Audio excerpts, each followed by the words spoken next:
โอ้ยเป็ดเกิดกับน้อง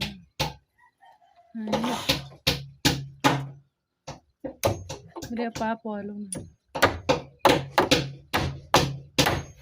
มันฟอก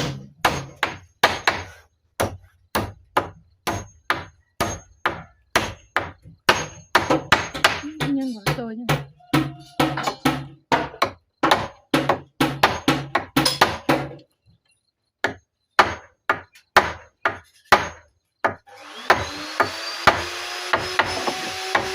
นี่ปลาเด้อ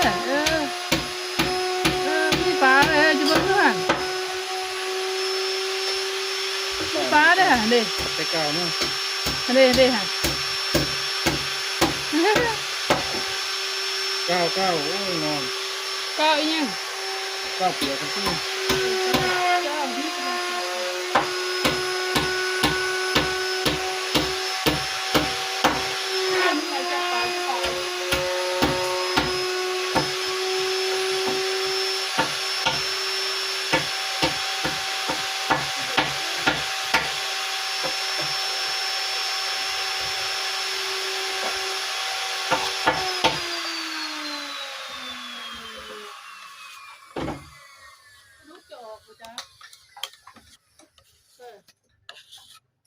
ลูกบ่าบ่ยังต้องมาปี ปล่อยสนองมันขึ้นบ่